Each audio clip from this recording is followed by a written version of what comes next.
कैसे हो आप लोग। ये जो वीडियो है फाइनली नीट 2026 के लिए है कि आपको ऑनलाइन प्रेफर करना चाहिए या आपको ऑफलाइन प्रेफर करना चाहिए, कौन ज़्यादा बेटर है, ऑनलाइन या ऑफलाइन। तो देखो, हर एक के ना फ़ायदे या नुकसान होते हैं, तो इसका भी कुछ फ़ायदा कुछ नुकसान है। पहले अगर हम बात करें ऑफलाइन कोचिंग की, तो ऑफलाइन कोचिंग में नुकसान ही होता है कि आपको ट्रैवल करके जाना पड़ेगा। अगर आप जिस एरिया में रहते हो वहाँ पे कोई भी ऑफलाइन कोचिंग नहीं है, जैसे मेरा एरिया यहाँ पे कोई ऑफलाइन कोचिंग नहीं है, तो जब मैंने प्रेफर किया था ऑफलाइन, तो मुझे अपने घर से दूर रहना पड़ता था, तो मैंने हॉस्टल लिया था। और जो हमारी कोचिंग की फ़ीस थी वो भी थोड़ी ज़्यादा थी। ऐसा होता है कि ऑफलाइन कोचिंग की फ़ीस थोड़ी एक्सपेंसिव होती है, थोड़ी महंगी होती है कंपेरिजन टू ऑनलाइन। तो अगर आपके एरिया में नहीं है तो आपको हॉस्टल रह के रहना पड़ेगा, हॉस्टल की फ़ीस अलग से। तो और ट्रैवल का जो टाइम जाता है वो तो जाता ही है। और अगर हम बात करें फ़ायदा की, तो सबसे अच्छा तो ये फ़ायदा होता है ऑफलाइन कोचिंग का कि आप टीचर से इंटरेक्ट होकर पढ़ सकते हो। आपको जो डाउट है वो ऑन द स्पॉट आप टीचर से तुरंत का तुरंत पूछ सकते हो वहीं पे। जैसे मैं अगर बात करूँ अपने कोचिंग की, तो हमारे यहाँ क्या होता था कि हमारे कोचिंग में हर एक सब्जेक्ट के बाद 10-15 मिनट का गैप होता था। तो उस 10-15 मिनट में आपको जो भी उस लेक्चर से रिलेटेड डाउट है तो आप जाके टीचर से पूछ सकते हो। और अगर आपको एक्स्ट्रा और डाउट आ रहा है तो एक्स्ट्रा क्लासेस भी होती थी, डाउट सेशन भी होता था, तो आप जाके टीचर से जो भी आपको डाउट आ रहा है वो क्लियर हो सकता है।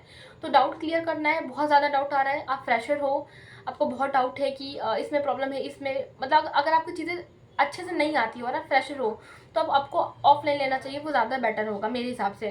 क्योंकि वहाँ पे ना आपके डाउट क्लियर हो जाएंगे, टीचर्स आपके डाउट अच्छे से क्लियर कर देंगे। और सबसे इम्पॉर्टेंट बात कि वहाँ का इन्वायरमेंट, जैसे हमें ना जो दूसरों को देख के भी थोड़ा मोटिवेशन मिलता है, अच्छा ये भी पढ़ा तो उसके मार्क्स हमसे कैसे ज़्यादा आ गए, तो आप और पढ़ने की कोशिश करोगे। और सबसे अच्छी बात तो वहाँ पर टेस्ट पेपर जो होता है, टेस्ट पेपर आपको जैसे नीट होता है वैसे मिलता है, तो आप नीट का जो फील है वो ले सकते हो ऑफलाइन कोचिंग में, कि जैसे टेस्ट पेपर होता है वैसे ही हमें मिलता है पेपर फॉर्मेट में, तो हम उसको दे सकते हैं टेस्ट पेपर का, ये फ़ायदा रहता है।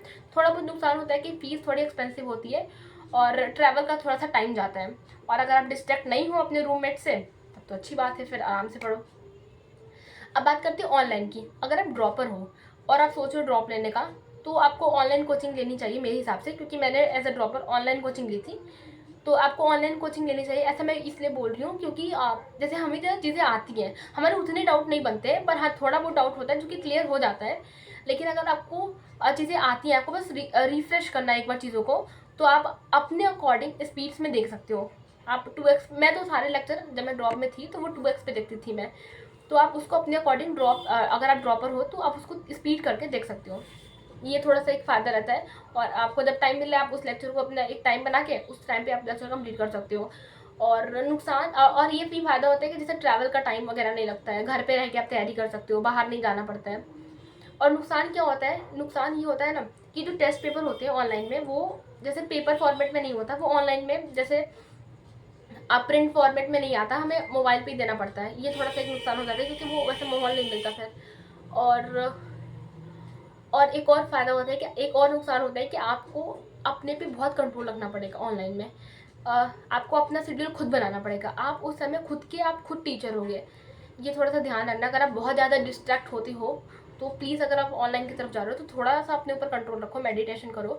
क्योंकि उस पूरी आपको एक रूम में बैठ के खुद से ही तैयारी करनी है, आप खुद के टीचर हो, खुद ही स्टूडेंट हो। तो क्योंकि आपको कोई बाहर से नहीं आएगा फोर्स करने के लिए पढ़ो पढ़ो पढ़ो, आपको खुद ही पढ़ना है, खुद ही सब करना है। खुद ही आपके नंबर कम आ रहे हैं तो खुद ही को मोटिवेट करना है। तो ये थोड़ा सा रहता है कि वो जो इन्वायरमेंट होता है हमें ऑफलाइन में वो नहीं मिल पाता ऑनलाइन में। लेकिन अगर आप एज अ ड्रॉपर हो तो आपको चीज़ें आती हैं, तो आपको बस रिफ्रेश करना है और क्वेश्चन प्रैक्टिस ज़्यादा करती हैं। तो अगर आप ड्रॉपर हो तो आप ऑनलाइन की तरफ जा सकते हो, वो ज़्यादा बेटर होगा कंपैरिजन टू ऑफलाइन। और अगर आप फ्रेशर्स हो, आपके बहुत सारे डाउट्स आते हैं, तो यू शुड गो ऑफलाइन। और अब मैंने कौन सी कोचिंग ली थी, मैं तो एज अ ड्रॉपर मैंने ऑनलाइन ली थी। और मैं जब फ्रेशर्स थी तो मैंने ऑफलाइन कोचिंग ज्वाइन की थी, क्योंकि मुझे डाउट्स बहुत आते थे उस समय, जब क्योंकि मेरी चीज़ें उतनी स्ट्रॉन्ग नहीं थी उस समय। तो ये मेरा ओपिनियन था, मुझे क्या फील हुआ, मुझे क्या लगा, वो मैंने आपको इस वीडियो के थ्रू बताया। आप बताना आपने क्या सोचा और आपको और किस पे वीडियो चाहिए। और मैंने 25 में कौन कौन सी बुक्स यूज़ की थी, मेरी क्या स्ट्रैटेजी थी, मैंने कैसे प्रिपेयर किया था अपने 25 के लिए, तो वो मैं आपको बता दूँगी अपने नेक्स्ट वीडियो में। तब तक के लिए मैं इतना ही रखती हूँ। Okay bye.